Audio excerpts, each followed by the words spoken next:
Om Swastiastu. Assalamualaikum warahmatullahi wabarakatuh.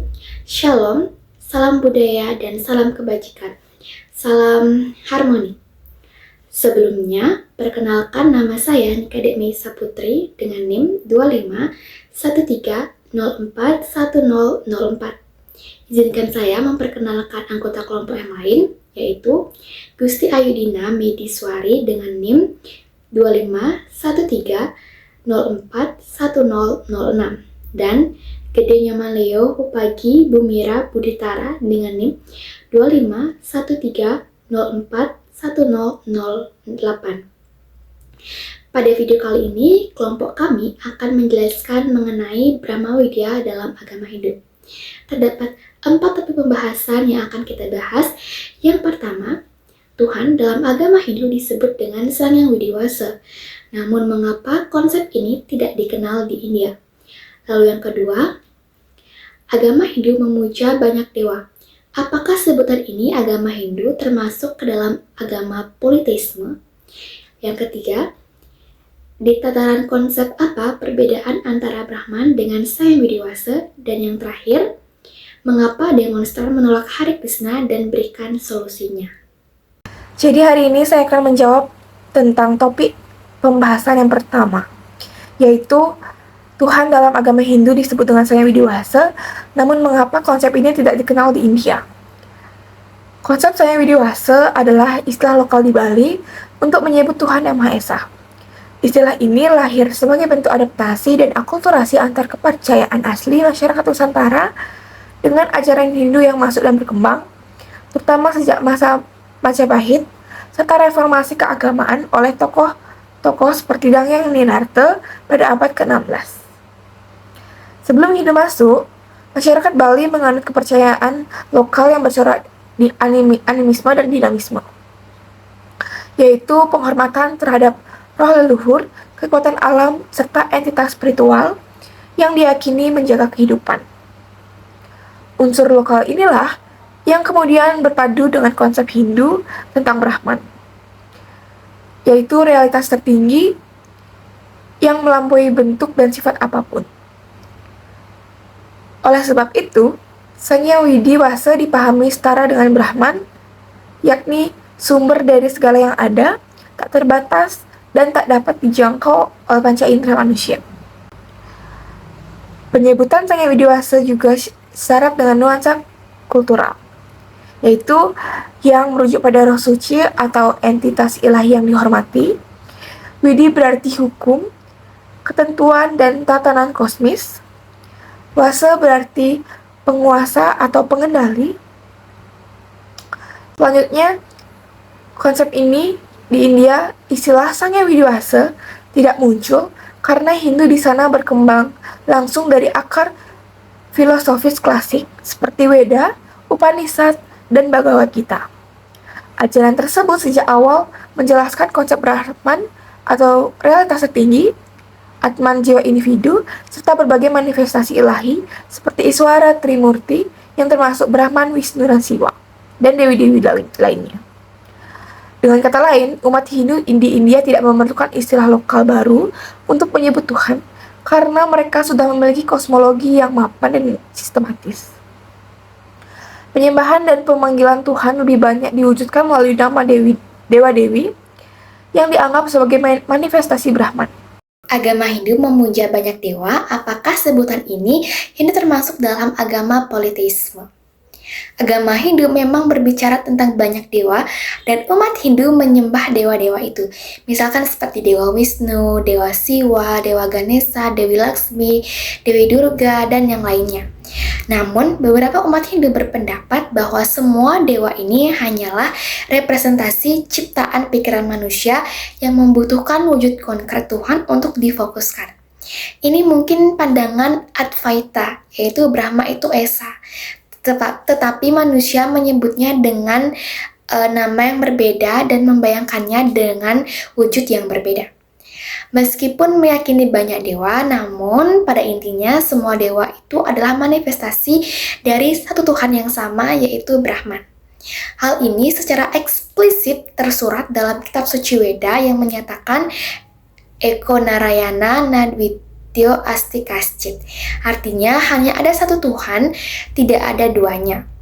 Dalam mewujudkan bakti kepada Tuhan Yang Maha Esa, manusia memujanya dengan berbagai rupa, nama, sebutan, serta berbagai interpretasi dalam segala manifestasinya seperti tertuang dalam kitab suci Weda. Agama Hindu bukanlah agama politeistik meskipun memuja banyak dewa, melainkan menganut konsep monoteistik. Banyaknya dewa yang disembah dianggap sebagai manifestasi atau wujud dari satu Tuhan Yang Maha Esa, yaitu Brahman. Dalam Hindu, keberadaan Brahman digambarkan sebagai Tuhan yang tidak terwujud dan Tuhan yang berwujud atau dikenal dengan konsep Nirguna Brahman dan Saguna Brahman. Keyakinan terhadap adanya banyak dewa sangat berkaitan erat dengan sifat Tuhan yang tidak terbatas dan melampaui segala pikiran manusia. Sedangkan manusia memiliki sifat yang sangat terbatas. Dengan keterbatasan ini, umat Hindu memuja Tuhan Yang Maha Esa sesuai dengan manifestasinya, untuk lebih memahami dan mendekatkan diri kepadanya. Dengan membayangkan wujudnya akan lebih mudah memusatkan pikiran kepadanya dan menyadari keberadaannya. Agama Hindu mengandung suatu konsep filosofis yang disebut Brahman, yang sering didefinisikan sebagai kenyataan sejati, esensi bagi segala hal, atau sukma alam semesta, yang menjadi asal-usul serta sandaran bagi segala sesuatu dan fenomena. Di antara konsep apa perbedaan Brahman dengan Sang Widiwasa? Secara filosofis, Brahman dalam ajaran Hindu India ada realitas tertinggi yang bersifat nirguna dan saguna, tidak berawal dan tidak berakhir, melampaui dualitas seperti bentuk-bentuk waktu, ruang, dan sifat. Brahmanan adalah inti atau substansi yang mengisi semua dan dari mana semua itu muncul. Sementara Sang Yang Widiwasa di Bali mempunyai peranan yang sangat serupa dengan Brahman, yakni Tuhan Yang Maha Esa. Tetapi, istilah ini lebih bersifat lokal, menyerap unsur budaya Bali, serta dikaitkan juga dengan konsep manifestasi, simbol, ritual, istilah seperti Yang dan Widi, dan sebagainya, agar sesuai dengan cara budaya dan kebutuhan identitas keagamaan di Bali. Jadi, perbedaan utama bukan pada hakikat eksistensinya, atau keduanya menunjuk pada satu Tuhan tertinggi, tetapi pada istilah simbolisme, manifestasi, ritual, dan adaptasi budaya, dan cara umat menghayatinya dalam konteks lokal. Saat ini, banyak komentar di media sosial tentang Hare Krishna ingin dikeluarkan dari Hindu. Menurut Anda, mengapa demonstrasi menolak Hare Krishna muncul dan berikan solusinya? Penolakan terhadap Hare Krishna dalam komunitas Hindu Bali muncul karena adanya perbedaan teologi dan praktik ibadah, serta persepsi bahwa kelompok Hare Krishna atau yang masuk dalam Sampranya, Vaisnava, mistik, ISKCON kurang menghormati tradisi agama Hindu Bali, ritual, adat, sistem pura, dan tata cara penyembahan. Penggunaan bentuk-bentuk manifestasi lokal dan pengakuan struktur tradisional atau komunitas pura, lembaga PHDI sering dianggap tidak sesuai atau menjolok berbeda, yang kemudian menimbulkan resistensi sosial dan ketegangan. Penelitian Resistance of Hindu Traditionalists Against Sampradaya Hare Krishna Bali menemukan bahwa konflik tersebut bersumber pada ketidakcocokan praktik keagamaan dan kebudayaan antara kelompok tradisional adat Bali dan kelompok Hare Krishna, serta kurangnya dialog yang saling memahami atau umum. Firdausi 2021.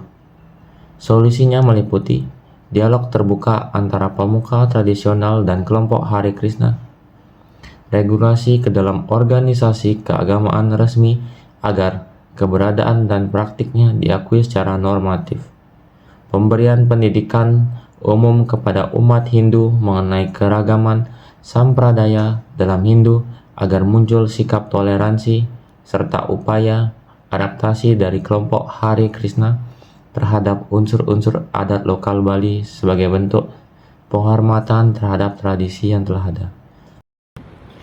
Jadi, kesimpulan yang kami dapatkan yaitu konsep Sang Hyang Widi-Wasa adalah adaptasi lokal di Bali untuk Tuhan Yang Maha Esa. Konsep ini setara dengan Brahman di India. Hindu lebih tepat disebut monisme atau henotheisme karena memandang banyak dewa sebagai manifestasi dari satu realitas tertinggi. Perbedaan antara Brahman dan Sang Hyang Widi-Wasa terletak pada istilah simbolisme dan adaptasi budaya lokal. Konflik Hare Krishna di Bali juga harus memerlukan dialog, regulasi, edukasi, dan juga adaptasi budaya untuk mencapai harmoni. Sekian yang bisa saya sampaikan. Mohon maaf bila ada kesalahan kata. Saya ucapkan terima kasih. Om Santi Santi Santi. Salam harmoni.